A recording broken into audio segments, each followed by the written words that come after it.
Hi everyone, I'm Mrs. Wright and I'm so excited to be learning with you today. Today, while we're learning together, you're going to need a couple of things I'm sure you have in your learning space. So let's go ahead and get a writing utensil and a journal or piece of paper. Just something you can quickly write down your thinking on. While you grab your items, I'm going to go and get mine too.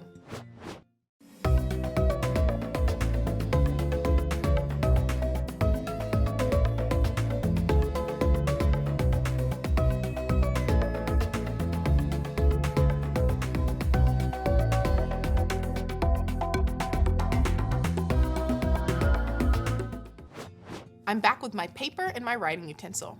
I grabbed a marker, but a pencil or a pen or a crayon, they all work just fine too.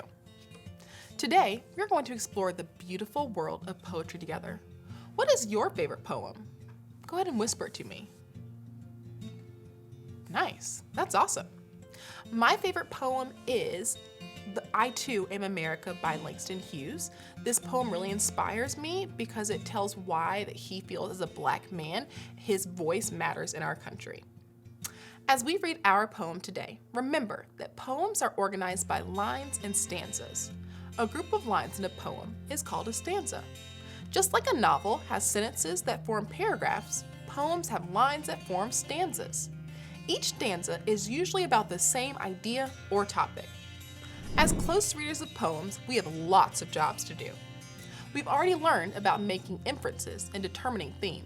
So today, our job as text detectives will be to summarize each stanza of our poem. Before we summarize each stanza, let's talk about what it means to summarize.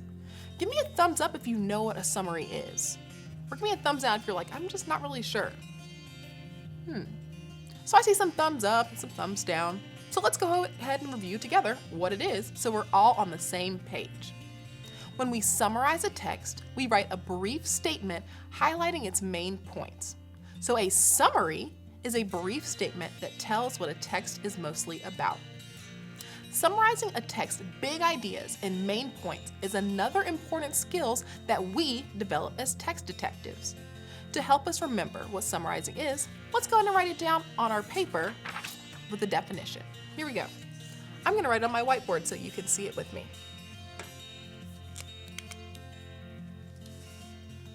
So a summary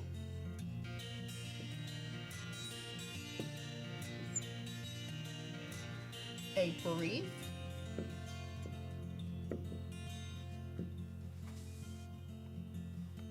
writing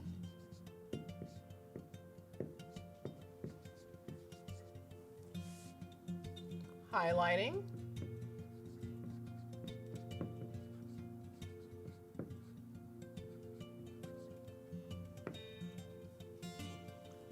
the text's main points.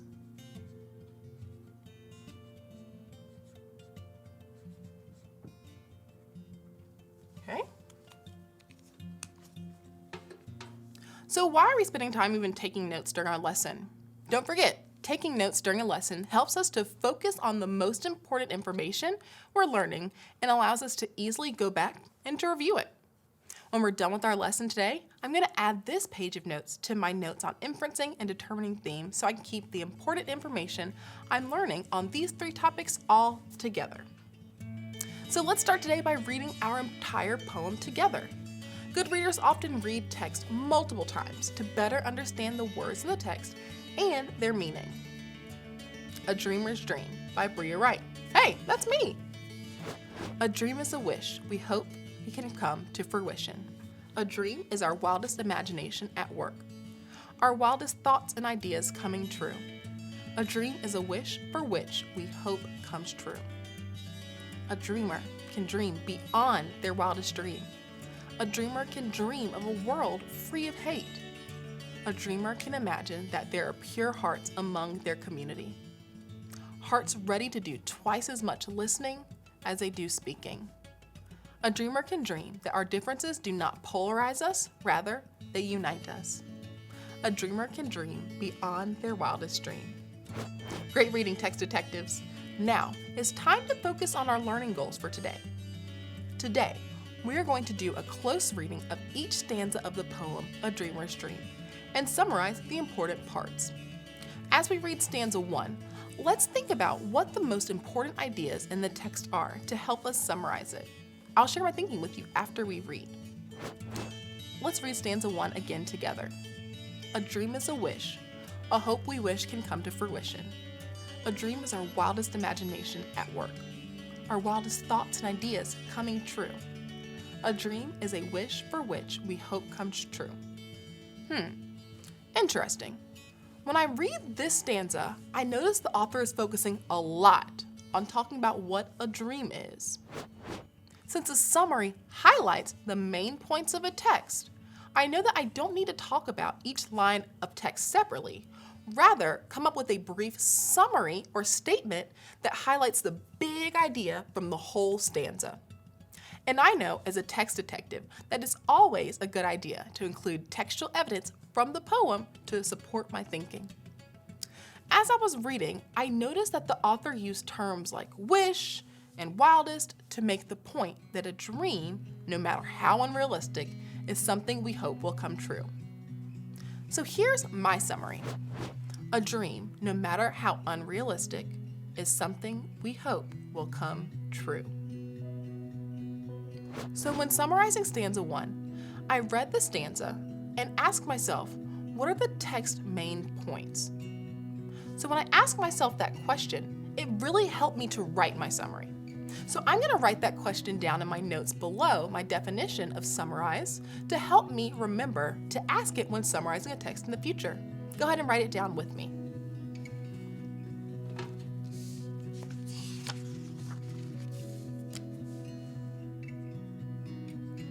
What are the text main points?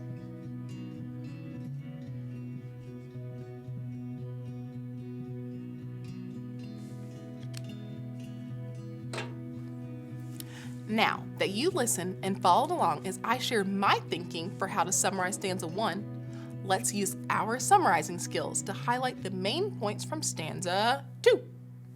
All right, text detectives, you're in charge. What's the first thing you should do? That's right. Let's reread stanza 2 and ask ourselves, what are the text main points? Here we go. Stanza 2. A dreamer can dream beyond their wildest dream. A dreamer can dream of a world free of hate. A dreamer can dream that there are pure hearts among their community. Hearts ready to do twice as much listening as they do speaking. A dreamer can dream that our differences do not polarize us, rather they unite us. A dreamer can dream beyond their wildest dream.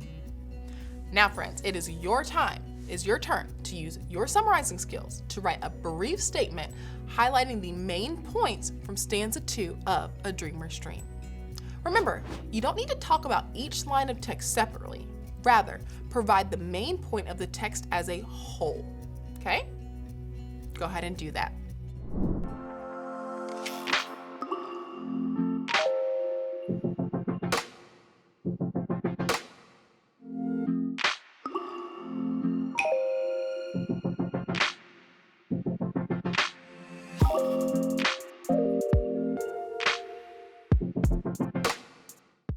All right, let's take a look and see what we've got.